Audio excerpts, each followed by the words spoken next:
এরকম মাহফিল করার পরিবেশ ছিল না।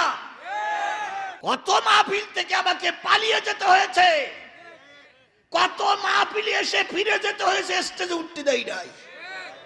কত মাহফিল থেকে পুলিশ ধরার জন্য চারিপাশে ব্যারিকেড করেছে। কত রাতের অন্ধকারে মাঠের পরে মাঠ পায়ে পাড়ি দিয়ে চলে যেতে হয়েছে।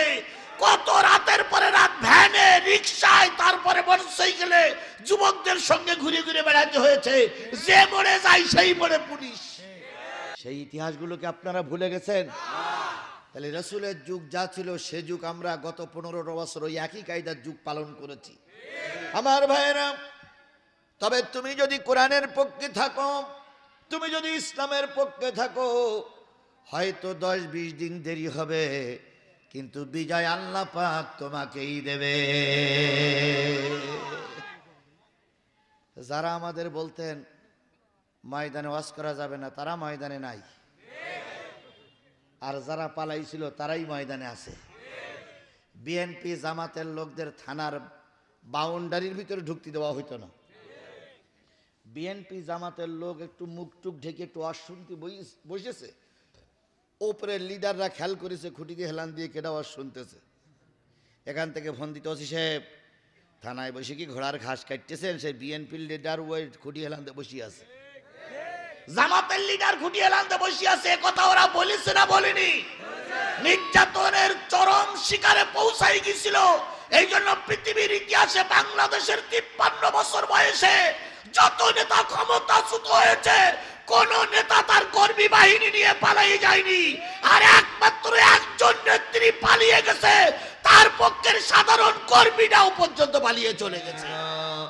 আল্লাহুম্মা সাল্লি আলা মুহাম্মাদিন ওয়া আলা আলি মুহাম্মাদ কামা সাল্লাইতা আলা ইব্রাহিম ওয়া আলা আলি ইব্রাহিম ইন্নাকা হামিদুম মাজিদ।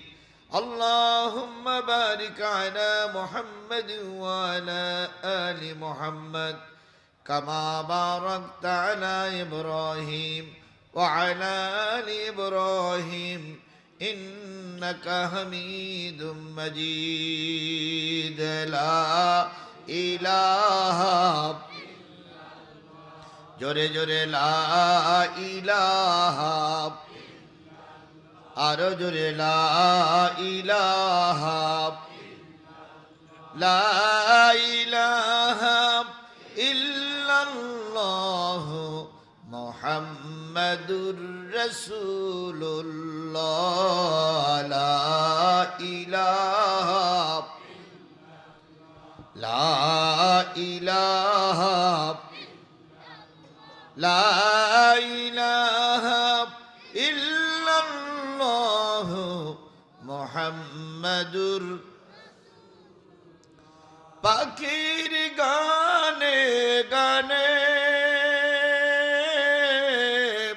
হাওয়ার তানে তানে ওই নামেরই সুর শোনা যায়, হলে আপন হারা লা ইলাহা লা ইলাহা লা ইলাহা ইল্লাল্লাহ মুহাম্মাদুর রাসূলুল্লাহ। সকলে জবান খুলে একসাথে এক বাক্যে বলছি সাল্লাল্লাহু আলাইহি ওয়াসাল্লাম। আপনি আমি মুসলমান, এর জন্য খুশি না বেজার?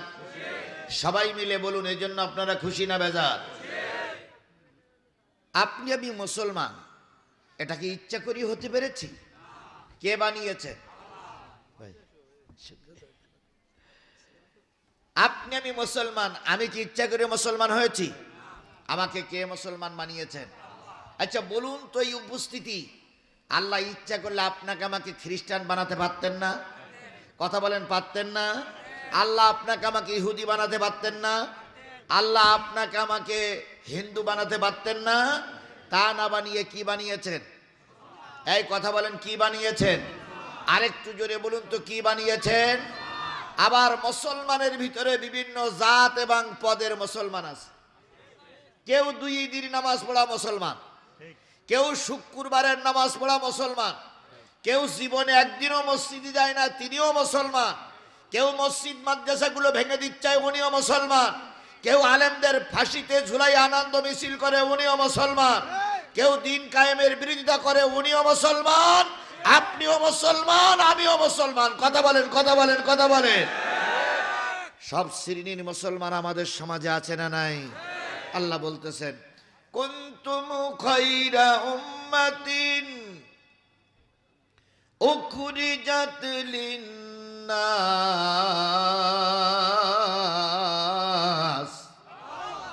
তা'মুরুনা বিল মা'রুফি ওয়া তানহাউনা 'আনিল মুনকার ওয়া তু'মিনুনা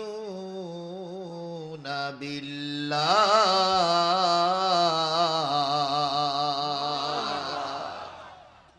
কোরআন তেলাওয়াত শুনে যারা আল্লাহু আকবার বলবে আল্লাহ তাদের জান্নাতে যাওয়ার পথ সহজ করে দিবেন। জোরে বলুন আল্লাহু আকবার। কুনতুম খায়রা উম্মাতিন, তোমরাই হলে সর্বোৎকৃষ্ট উম্মত, উখরিজাত লিন্নাস, মানুষের ভিতর থেকে তোমাদেরকে বের করে আনা হয়েছে। তোমাদের দায়িত্ব হলো সৎ কাজের আদেশ করবে, অসৎ কাজের নিষেধ করবে, আর পুরাপুরি কার পরে ঈমান আনবে। তাহলে আপনাকে আমাকে বাছাই করা হয়েছে গোটা পৃথিবীর সকল মানুষের ভিতর থেকে। এবার উল্লাপাড়ার মুসলমানেরা বলুন তো, পৃথিবীতে মানুষ কত? 800 কোটি মানুষ। এই 800 কোটি মানুষের ভিতর থেকে মুসলমান কত কোটি? 200 কোটির কাছাকাছি। 200 কোটি মুসলমানের ভিতর থেকে বাংলাদেশে বসবাস করে কয় কোটি? 18 কোটি। সবাই কি মুসলমান? 1 কোটি বাদ দেন, থাকলো কয় কোটি? এই 17 কোটি মুসলমানের দেশ আমার প্রিয় মাতৃভূমি বাংলাদেশ। কথা বলেন ঠিক না বেঠিক? এবার এই 17 কোটি মুসলমানের ভিতর থেকে বুকে হাত দিয়ে বলুন তো, 5 ওয়াক্ত আজানের পর নামাজ পড়ে কয় কোটি? 1 কোটি হবে? 1 কোটি হবে? আমার বিশ্বাস হয় না যে 1 কোটি মুসলমান নামাজ পড়ে। হবে? হবে। তাহলে এবার আপনাদের কাছে পরীক্ষার অ্যান্সার দেওয়ার জন্য বলি, 17 জনের ভিতরে একজন 5 ওয়াক্ত নামাজি হইলেই বোঝা যাবে 17 কোটির ভিতরে 1 কোটি নামাজি। 17 জনের ভিতরে একজন কিন্তু পুরাপুরি নামাজি হওয়া লাগবে।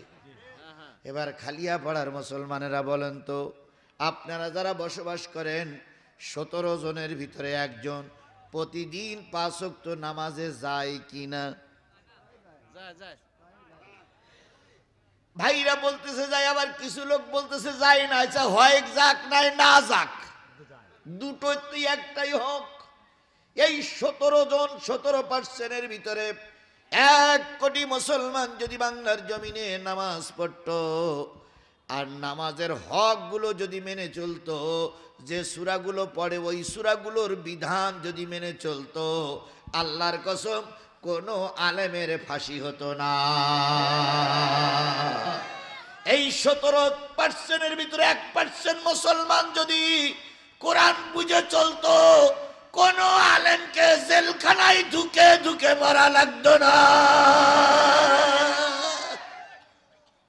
আমার দেশের লোক নামাজ পড়ে না তা বলবো না, কিন্তু নামাজে যে কি বলে তা উনিও জানে না।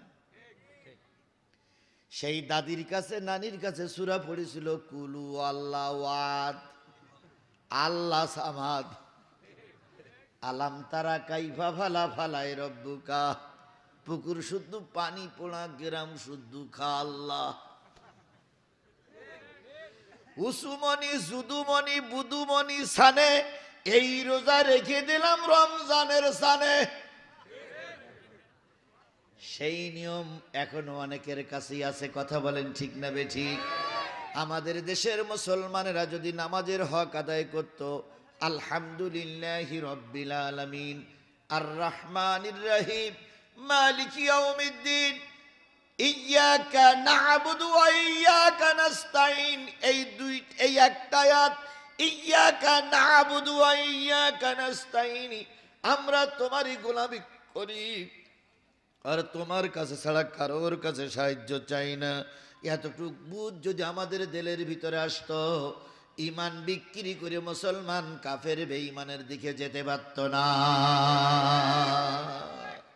তাহলে আমরা এই 17 কোটি মানুষের ভিতর থেকে ধরে নিলাম উল্লাপাড়ায় আছি 50,000 মুসলমানের ভিতর থেকে খালিয়াপাড়ায় আছি ধরেন 10,000 কি 5,000 কি 10,000, 10,000 মানুষের ভিতর থেকে এই 2-3 হাজার নারী পুরুষকে আল্লাহ কবুল করেছেন কিসের জন্য? আরো জোরে বলেন কিসের জন্য? এই এলাকায় কি আর মানুষ নাই? এই কথা বলেন নাই? হিন্দুরা আসার দরকার নেই, মুসলমানরা গেল কই? তাহলে আপনারা যে কয়জন আসছেন, আপনাদের পরে কিছু দায়িত্ব আল্লাহ দিয়ে দিয়েছে।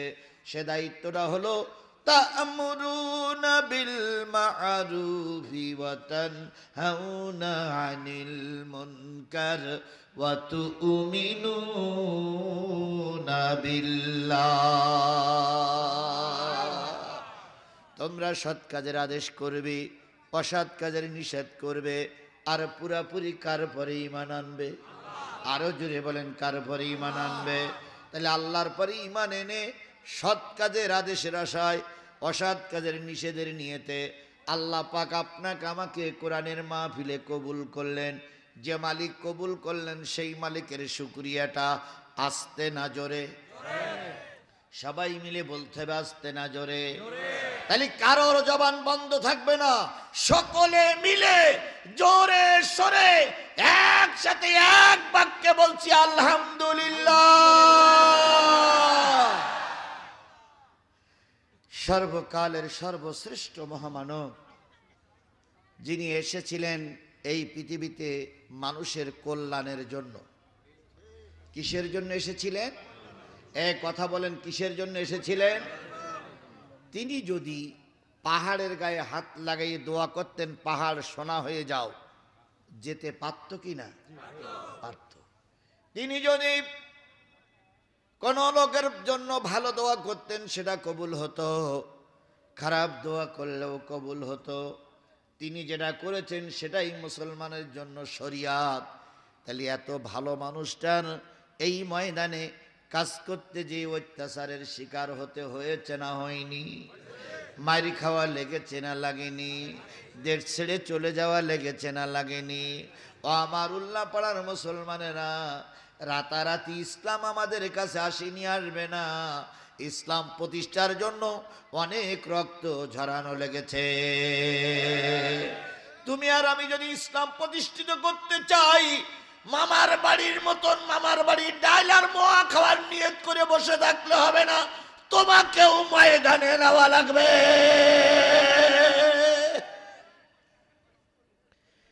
অনেকে মনে করতে পারেন যে আমি এখন ময়দানে নামলে বিপদ হবে। ও বন্ধুরে, রসুলের চাইতে একা মানুষ আর পৃথিবীতে কেউ ছিল না, তারপরও রসুল ময়দান ছেড়ে যাই নাই। এবার আর তুমি একা, আমি একা, আমরা একা ভেবে বসে থেকো না, তুমি ময়দানে নামো। ময়দানে নামা দায়িত্ব তোমার, আর বিজয়ের মালা পরিয়ে ঘরে আনার দায়িত্ব আল্লাহর। সেই আল্লাহ এখনো আছে না নাই? আজ ওরে বলেন আছে না নাই? তাহলে কিসের ভয় পাও? ময়দানে নামো, ময়দান দখল করার দায়িত্ব আল্লাহর। তোমার আমার দায়িত্ব ময়দানে নামার, আর ময়দান দখল করে দেওয়ার দায়িত্ব কার? নবীজি একা। আবু বকর কালেমা পড়েছেন, আলীও কালেমা পড়েছেন, কিন্তু পাশে থাকে না মারির ভয়ে। কাফেরেরা মারবে, কাফেরেরা গলায় রশি দিয়ে দিয়ে টানবে। ইতিহাস ভুলে যেও না, কালেমা পড়ার দায় গলায় রশি দিয়ে গোটা মরুভূমির বালিতে ঘুরিয়ে ঘুরিয়ে চলেছে। সেই কাফেরেরা এখনো পর্যন্ত আছে, যারা 28 অক্টোবর মানুষের লাশের পরে নাচানাচি করে নৃত্য করেছিল। আজকের এখানে মাহফিল করছি, থানা খুব বেশি দূরে নয়, এখান থেকে 1 বছর আগে এরকম প্রকাশ্য রাস্তার পাশে 1 কিলোমিটার দূরে, থানার থেকে 1 কিলোমিটার দূরে এরকম মাহফিল করার পরিবেশ ছিল না। যদিও পরিবেশ হয়েছে, বক্তারা কোন ওয়াজ করবে থানার থেকে আগের থেকে বলে দিত, আর রামপন্থী বামপন্থী নেতারা মঞ্চে চেয়ারে বসে বলতে, হুজুর এদিক সেদিক যাবেন না। কি বলেন বলেন বলেন বলেন, হয়নি? কত মাহফিল থেকে আমাকে পালিয়ে যেতে হয়েছে, কত মাহফিলে এসে ফিরে যেতে হয়েছে, স্টেজে উঠতে দেই নাই। কত মাহফিল থেকে পুলিশ ধরার জন্য চারিপাশে ব্যারিকেড করেছে, কত রাতের অন্ধকারে মাঠের পরে মাঠ পায়ে পাড়ি দিয়ে চলে যেতে হয়েছে, কত রাতের পরে রাত ভ্যানে, রিকশায়, তারপরে মোটরসাইকেলে যুবকদের সঙ্গে ঘুরে ঘুরে বেড়াতে হয়েছে। যে মোড়ে যায় সেই মোড়ে পুলিশ। সেই ইতিহাসগুলোকে আপনারা ভুলে গেছেন? তাহলে রসুলের যুগ যা ছিল সে যুগ আমরা গত 15 বছর ওই একই কায়দার যুগ পালন করেছি। আমার ভাইয়েরা, তবে তুমি যদি কোরআনের পক্ষে থাকো, তুমি যদি ইসলামের পক্ষে থাকো, হয়তো 10-20 দিন দেরি হবে, কিন্তু বিজয় আল্লাহ পাক তোমাকেই দেবে। যারা আমাদের বলতেন ময়দানে ওয়াজ করা যাবে না, তারা ময়দানে নাই, আর যারা পালাইছিল তারাই ময়দানে আছে। বিএনপি জামাতের লোকদের থানার বাউন্ডারির ভিতরে ঢুকতে দেওয়া হইতো না। বিএনপি জামাতের লোক একটু মুখ টুক ঢেকে একটু অশুনতে বসেছে, ওপরের লিডাররা খেয়াল করেছে, খুঁটি দিয়ে হেলান দিয়ে কেটে আওয়াজ শুনতেছে। এখান থেকে ফোন দিতে, ওসি সাহেব থানায় বসে কি ঘোড়ার ঘাস কাটতেছেন? সেই বিএনপির লিডার ওই খুঁটি হেলান দিয়ে বসে আছে, জামাতের লিডার খুঁটি হেলান দিয়ে বসে আছে। কথা ওরা বলেছে না বলেনি? নির্যাতনের চরম শিকারে পৌঁছাই গেছিল। এই জন্য পৃথিবীর ইতিহাসে বাংলাদেশের 53 বছর বয়সে যত নেতা ক্ষমতাচ্যুত হয়েছে, কোন নেতা তার কর্মী বাহিনী নিয়ে পালিয়ে যায়নি। আর একমাত্র একজন নেত্রী পালিয়ে গেছে, তার পক্ষের সাধারণ কর্মীরাও পর্যন্ত পালিয়ে চলে গেছে। ওদের পক্ষে যারা মসজিদ ইমামতি করতে গিয়ে দালালি করতো তারাও চলে গেছে। ওদের পক্ষে যারা মসজিদ ইমাম ছিল তারাও চলে গেছে। এরম পৃথিবীর ইতিহাস আর কোন জায়গায়। খালেদা জিয়া ক্ষমতাচ্যুত হয়েছিল, নেতা কর্মীরা পালায়নি। এরশাদ ক্ষমতাচ্যুত হয়েছিল, নেতা কর্মীরা পালায়নি। জামাত ইসলামের নেতা কর্মীদের ফাঁসি হয়েছে, জামাতের অফিসগুলো বন্ধ করে দেওয়া হয়েছে, মিছিল মিটিং বন্ধ করলো, তাদের নিবন্ধন বাতিল করলো, প্রতীক চিহ্ন বাতিল করলো, জামাত ইসলামকে নিষিদ্ধ করলো। তারপরও নেতা কর্মীরা ময়দান ছেড়ে পালায়ে। আর ওনারা এত হেডাম নেতা, এত হেডাম নেতা, মা চলে গেছে, সেই সঙ্গে ছাগুলোও চলে গেছে। এমনকি পুলিশের যে সমস্ত ওসিগুলো গাবককে দালালি করত, সে দালালগুলো ভয়েতে আর থানায় আসেনি। ওর গাবালা কেউ চাকরিচ্যুত করিনি, ওরা নিজেরা ভয়তে আসেনি। কারণ ওরা আসলে যদি আবার গণপিটানি খাইতে হয়, এই জন্য ওই ভয়তে 400 না 500 পুলিশ এমনি রিজাইন দিয়েছে। ওরে বাপরে বাপ, এরকম দেশ আমরা জীবন আর কোনো জায়গায় দেখি না। আর প্রায় বলতেন উনি হলেন গণতন্ত্রের মানস কন্যা। তো গণতন্ত্রের মানস কন্যা যদি এই হয়, তাহলে গণতন্ত্রের অমানুষ কন্যা কন্যা হবে। আবার এইসব কথা বলি দিয়ে একজনের একটু মুখটুক কালো হয়, আমরা তো দেখি রে ভাই, বেশ ভালো করে শুনে যাই। এইসব কথা বলি সেই মুখটুক কালো করে। গাই গরু চলে গেছে, বাসুর হাম্বা হাম্বা করে লাভ নাই। চলে যাওয়ার সময় একবারও তোমার হিসাব করিনি যে তুমি তার দল করেছো, তুমি তার জন্য ভোট চুরি করেছো, তুমি তার জন্য মিছিল করেছো, তুমি তার জন্য জামাত বিএনপি নামে মামলা দিয়েছো, তুমি একটা ভোটের জায়গায় 170টা ভোট মেরেছো, তুমি এই নৌকাকে ক্ষমতায় নিয়েছো, তাহলে তার হিসাব করা দরকার ছিল। আমি চলে গেলি কর্মীর অবস্থা হবে কি? তোমার কথা চিন্তা না করে সে বেলেনে উঠে চলে গেল, তুমি তার জন্য এখন কান্দো কেন? তোমার ওই কান্নাকাটি তার কাছে পৌঁছাবে না, বেশি কান্দি জনগণ জুতা পিটা করবে।